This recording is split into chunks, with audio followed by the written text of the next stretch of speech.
Good Christmas Eve, everyone. I've been up since 3 a.m.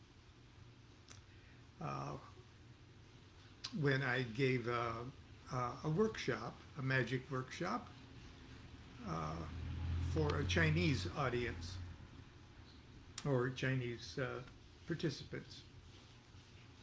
And so I'm a little dingy this morning. I'm going to have to take a nap this afternoon because I have to do another one at 8 o'clock in the evening. But during the question and answer period, uh, one of the students asked a very, very good question because I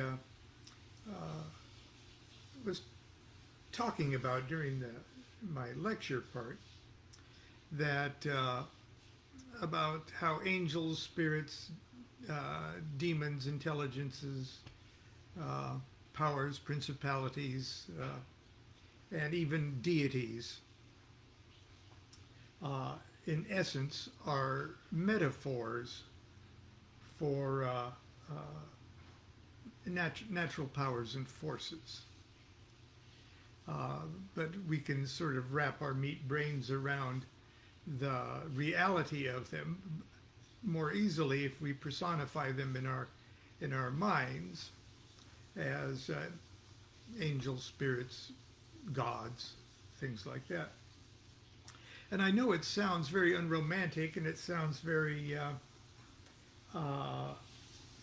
cold and atheistic, but if you're more familiar with my work, you probably understand what I'm trying to say there. It's true. I don't believe in God as I think most nominally religious people think of God as a separate entity somewhere that is independently and all powerful and everything else, and that we're somehow a servant of that great intelligence. So I don't believe in, say, the God of Abraham in the same way that most people think of the God of Abraham. So, don't believe in the God of Abraham. But I do believe in Santa Claus. And part of the job of being a magician is to expand your consciousness by the suspension of belief structures that keeps your consciousness from expanding. And so I use Santa Claus as an example. A child who is usually the greatest natural magician in the room, a child who is well, when I was young, when Constance and I were young, it was very, very popular to tell your children about a literal being named Santa Claus. And that if you're good, Santa Claus in his omniscient wisdom will reward you with gifts. Okay, it's kind of a fun little game kind of thing. But the child, it's not a game. It's real. To a child, it's magic. And the child knows no limit to his or her magic. And so knowing no limit, there is no limit to the magic. The child maybe believes in Santa Claus, but the child makes Santa Claus real. And there is a reality to Santa Claus because the child gets presents. The child gets at least an attempt at their heart's desire. It does manifest on Christmas morning. So to a child, the magic worked. I believed in Santa Claus, and sure enough, I got this Tinker Toy set, or I've got this new little guitar, or something like that. So I may not believe in the God of Abraham, but I believe in Santa Claus. Because the spirit, the real Santa Claus, the essence of a spirit, a Jovian spirit, if you will, of generosity and of love and of warmth and of family networking, whatever you would want to call it. It exists. It's real. The child made it real.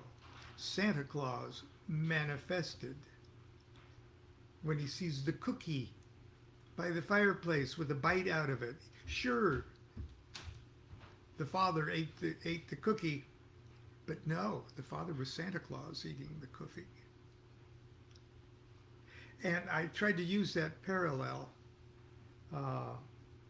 to explain the very real reality of angels, spirits, and demons.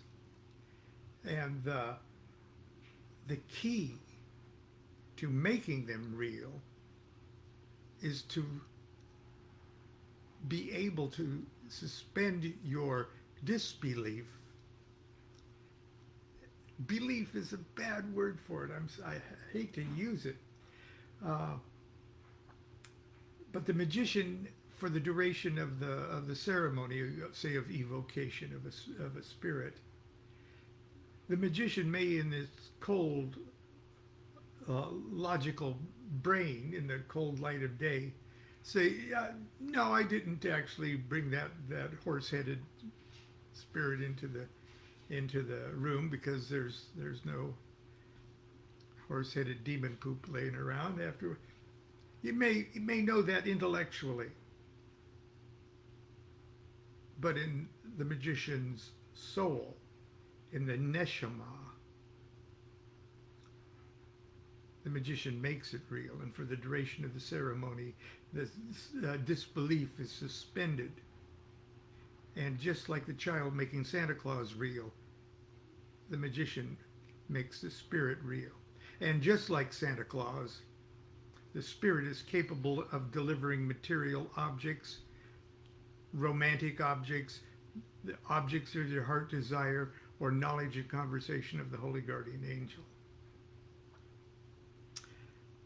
That being said, that's my digression. That's my digression this morning. I deserve a sip of coffee for that.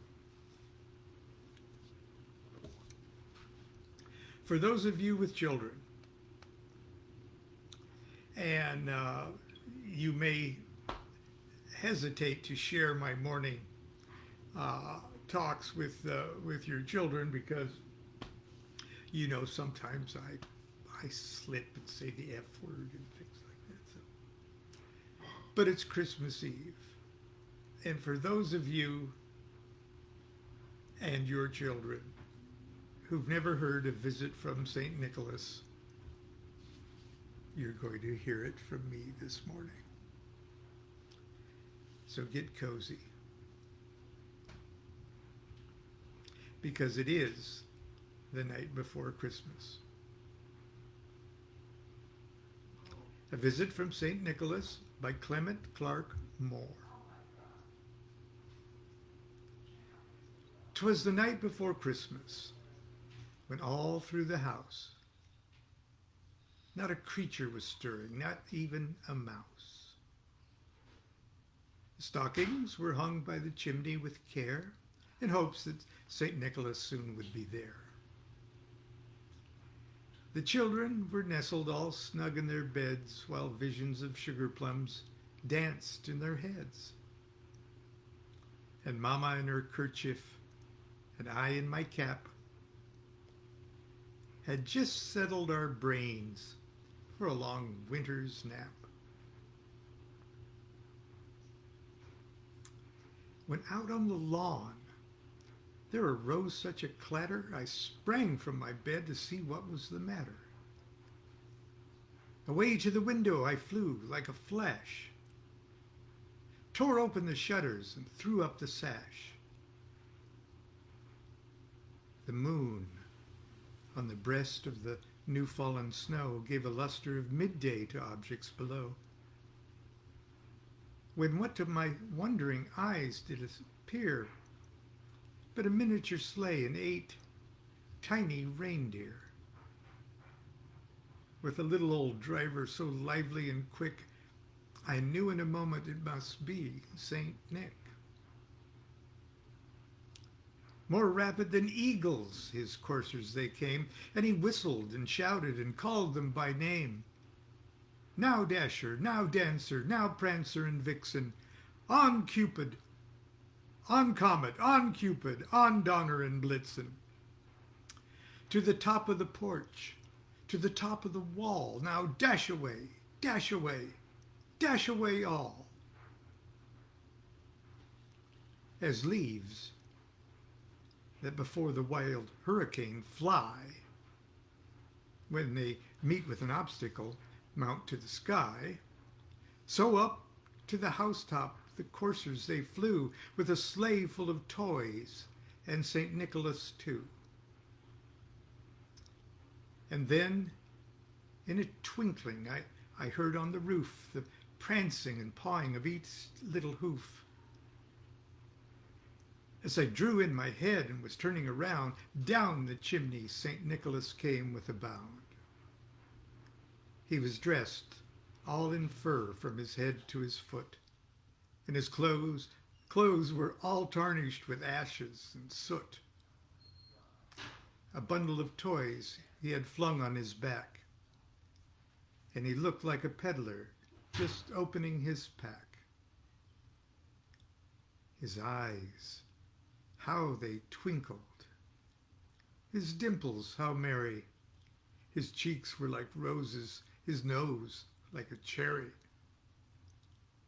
His droll little mouth was drawn up like a bow, and the beard on his chin was as white as the snow. A stump of a pipe he held tight in his teeth, and the smoke, it encircled his head like a wreath. He had a broad face and a little round belly that shook when he laughed like a bowl full of jelly. He was chubby and plump, a right jolly old elf, and I laughed when I saw him in spite of myself. A wink of his eye and a twist of his head soon gave me to know I had nothing to dread. He spoke not a word, but went straight to his work, and filled all the stockings, then turned with a jerk, and laying his finger aside of his nose, and giving a nod, up the chimney he rose. He sprang to his sleigh, to his team gave a whistle, and away they all flew like the down of a thistle. But I heard him exclaim ere he drove out of sight, Happy Christmas to all, and to all a good night. And to same to you. Hopefully I'll be awake on Christmas morning tomorrow, and we'll see you then. Continue to be good to yourself and be good to each other. Do what thou wilt shall be the whole of the law. Love is the law, love under will.